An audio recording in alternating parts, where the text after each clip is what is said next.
intéresser les élèves. Alors attention, nous sommes au niveau d'un lycée, on n'est pas une université, hein, on ne peut pas travailler avec des hautes pressions et des réservoirs à 700 bars, hein, on travaille avec des petites piles 30 watts avec des petits réservoirs avec des hydrures métalliques, hein, avec des très basses pressions et stockage solide, quoi.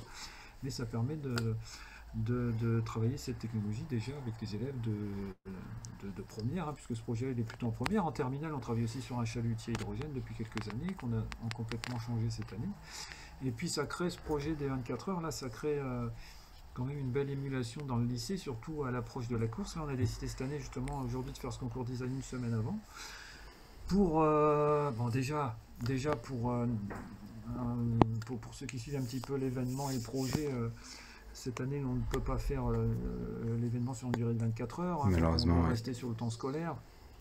Pour ceux qui connaissent les anciens et puis le public qui connaissait, là, on a dû, vous verrez vendredi, un circuit très aéré avec des stands avec des distanciations sociales entre les stands. Habituellement, ça grouille d'élèves dans les stands. Là, vous verrez, ça va être très aéré. On a mis les stands tout le tour du circuit.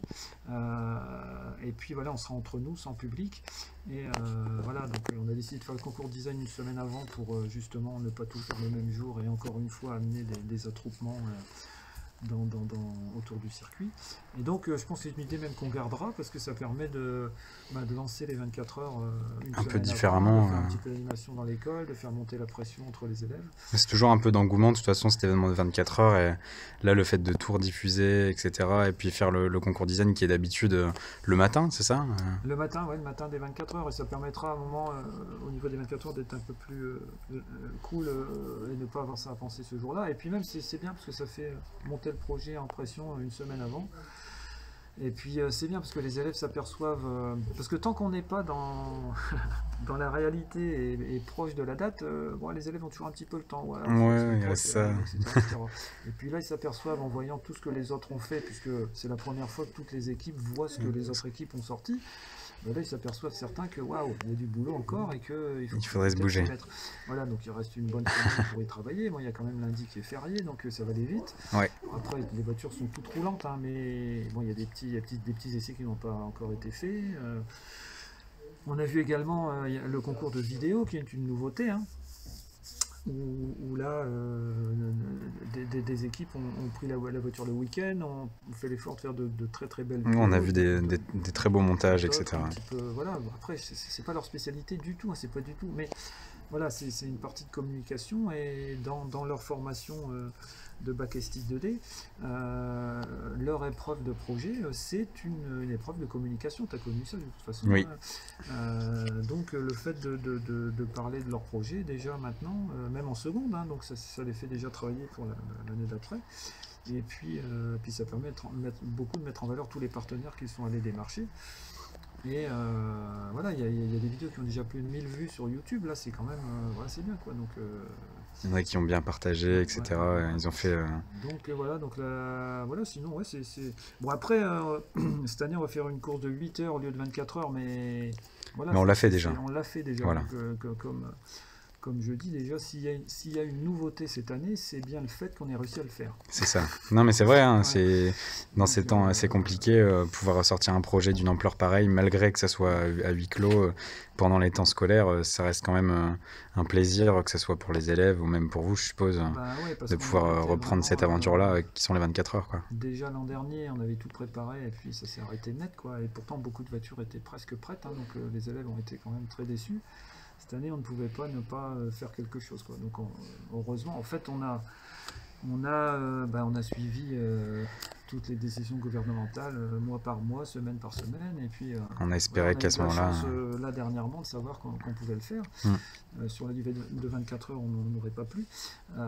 Déjà 8 heures, ça va faire comme une belle petite course. En 2002, en 2003, en 2004, on faisait 6 heures, 7 heures, c'est tout. Les premières éditions des 24 heures. On va revenir aux premières éditions entre nous, et puis, c'est pas plus mal. Et puis les réseaux sociaux, de toute façon, maintenant, c'est en plein développement, c'est la mode, c'est à fond. Donc voilà.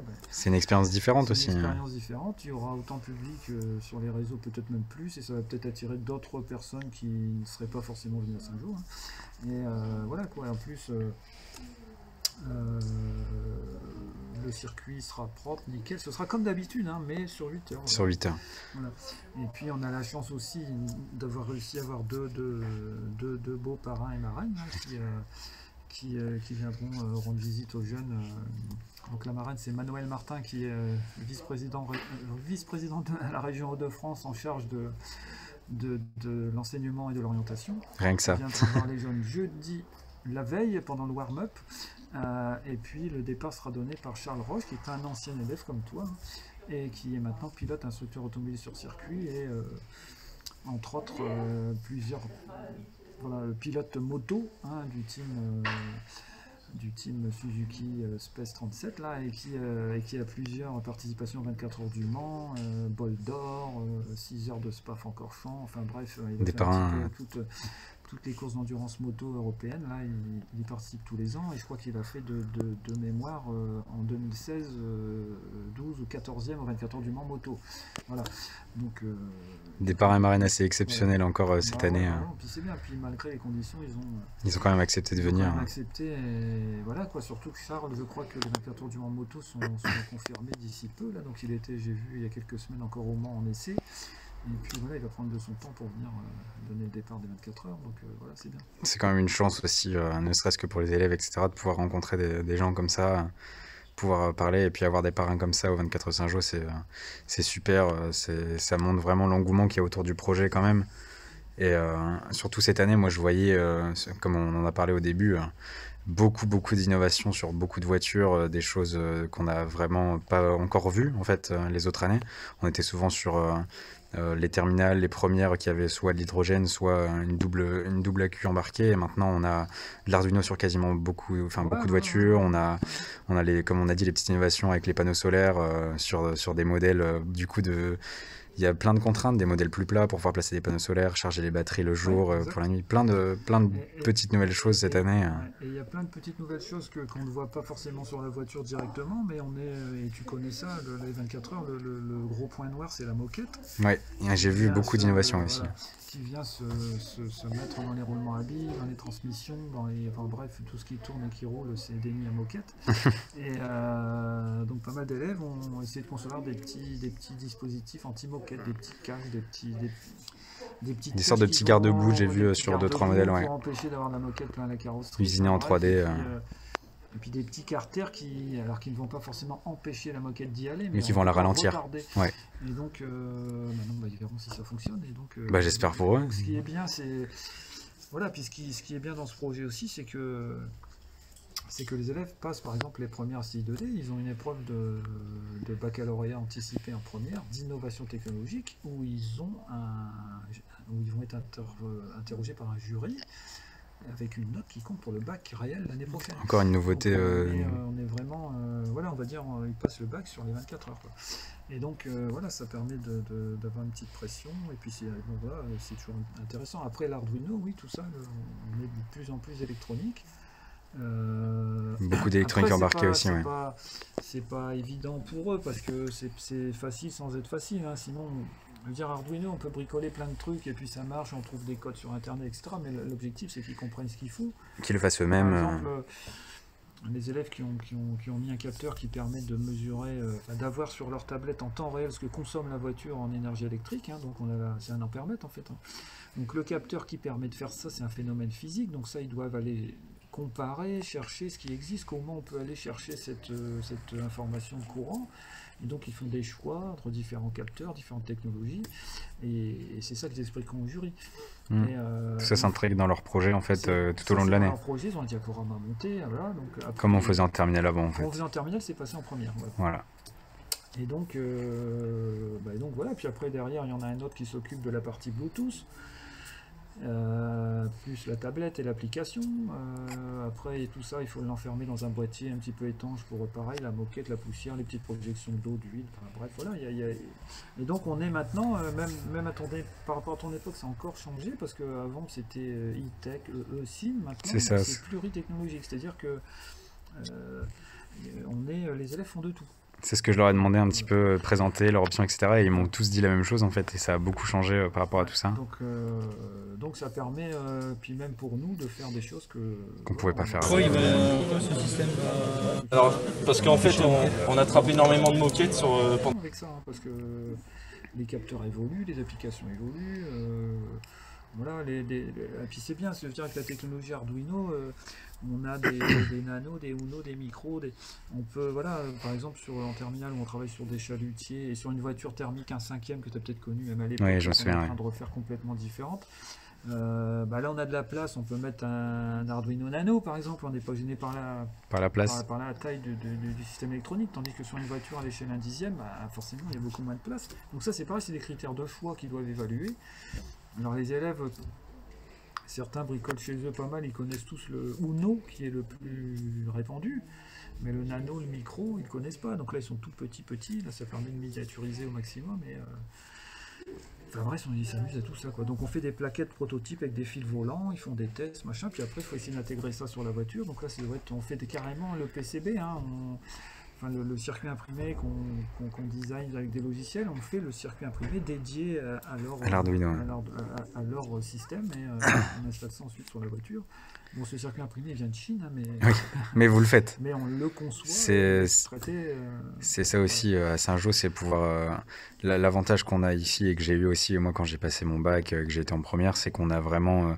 en fait, on a quasiment tout de A à Z. On fabrique, on usine, on fait sur ordinateur, on imprime en 3D. On a vraiment la chance de pouvoir avoir un projet qui est réel. En fait, on l'a dans les mains et ça me motive énormément pour travailler, etc. C'est comme un projet d'entreprise et chaque personne a son rôle. Chaque personne a son rôle.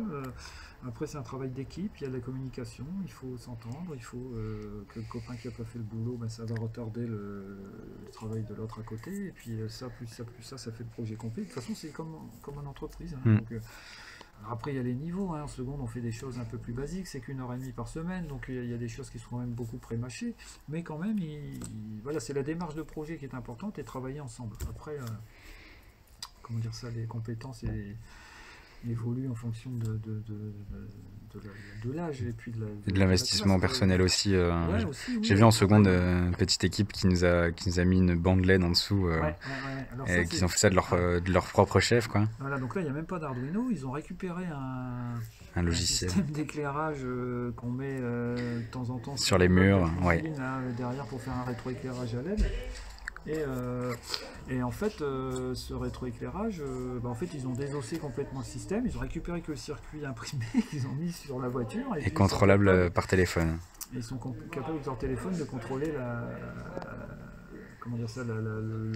couleur. Hein. C'est une petite application avec un système RGB là, qui permet aussi des LED RGB. Hein, comme quoi, il n'y a pas besoin d'être en première ou en terminale pour trouver des innovations. Non. Si l'élève a envie de s'investir à fond, ils peuvent le faire et ça fait plaisir de voir l'engouement. C'est de la Wi-Fi, donc voilà, ça change pas. Plein de technologies différentes, etc. Les élèves qui ont, j'ai vu aussi, du coup, on en a parlé, la moquette, un fléau des 24 heures, qui ont essayé d'innover par rapport à tout ça cette année. Beaucoup de changements, en fait, mais dans le bon sens. Par rapport à tout ce que les élèves peuvent faire. En fait, malgré, c'est ça qui est important, c'est que malgré les conditions, parce qu'il faut quand même comprendre qu'on a eu les élèves la moitié de l'année. Hein. Très compliqué cette année. Une demi-semaine chez eux, une demi-semaine ici, pour des projets comme ça, c'est quand même beaucoup d'heures en moins. Et bon, ils sont venus entre midi et deux, ils sont venus quand ils avaient des trous, etc. Et voilà, ils ont pris des trucs chez eux. Et puis finalement, on a réussi à faire des voitures comme d'habitude, comme quoi le projet les intéresse. C'est là qu'on voit aussi, c'est vrai qu'on voit l'engouement quand même autour de ça, parce que prendre un élève qui vient entre midi et deux pour travailler sur un projet, c'est quand même quelque chose qu'on voit pas souvent, quoi. C'est vraiment qu'ils sont motivés, et ce projet-là en fait est motivant simplement aussi. Voilà, puis qu'on on est content de voir là une semaine avant que tout est prêt, qu'on a des belles voitures, des beaux éclairages. Il y a des très belles voitures cette année. Voilà, on essaye de faire de mieux en mieux chaque année. Bon après, c'est pas toujours évident de se renouveler, hein, mais j'ai des idées pour l'année prochaine. C'est pas évident, mais il y a déjà des idées, quoi. Il y a déjà l'idée du thème, hein, donc je peux le dire, hein, de toute façon. Spoiler. La L'année Ouf. prochaine, ce sera Retour vers le futur. Ce sera Ah. vintage, donc on va dire de la technologie innovante dans des voitures anciennes. De la DeLorean, etc. Revoir des carrosseries de véhicules Qu'on voyait vintage pas. avec à l'intérieur de la technologie moderne. Voilà. Ah, génial. C'est ce qu'on va essayer de faire l'année prochaine.